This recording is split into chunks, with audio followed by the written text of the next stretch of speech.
Today I'm with Sarah Naylor of Keller Williams, and we're here to talk about not one, but maybe two communities here in Rockwall, Yes. High Point. So tell me Correct. more about the High Points. Well, there's a High Point Lakes and a High Point Ranch.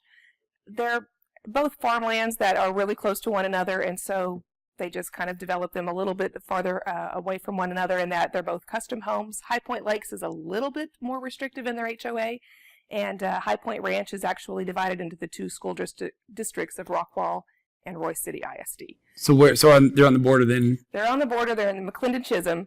Okay. And the High Point Lakes is completely in Rockwall School District, but the other one, like I said, is between Royce City and What are Rockwall. we talking about price points, kind of the ranges? I know it can obviously be a pretty big one depending on where you are and what you're... The cool thing about those neighborhoods is that they're custom homes. So they are $400,000 to, I just actually had some buyers buy one at $750,000.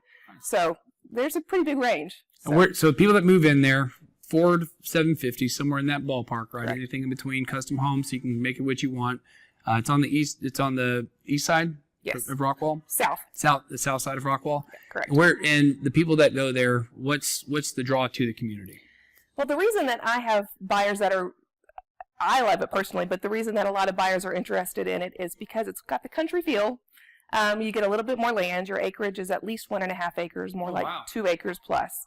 And then the HOA, which does, kind of restrict and keeps the homeowners, tight on what they do, but it lets you have outhouses, it lets you have a workshop, it lets you have a pool house, a guest shop, as well as just your primary residence. So you get a little bit of leeway. You can store an RV, boats, stuff like that, and you feel like you have a little bit of freedom because you've got some land out there as well. Very cool. Yeah. And that's the High Point. Again, distinguish the difference between the two. Why would I go to one versus the other? To be honest, when I have somebody looking, they're more than happy to go to either one of them.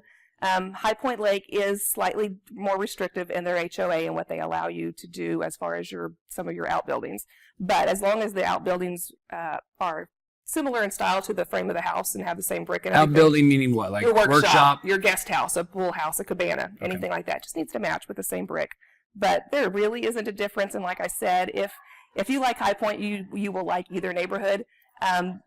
If you are exclusive to the Rockwall schools, you may just say you want High Point Lake, but there are a few streets in the High Point Ranch that use Rockwall schools as well. So very cool. Yeah, it is. Well, thank you for your time, Miss Sarah. We appreciate you, and we appreciate you watching the video.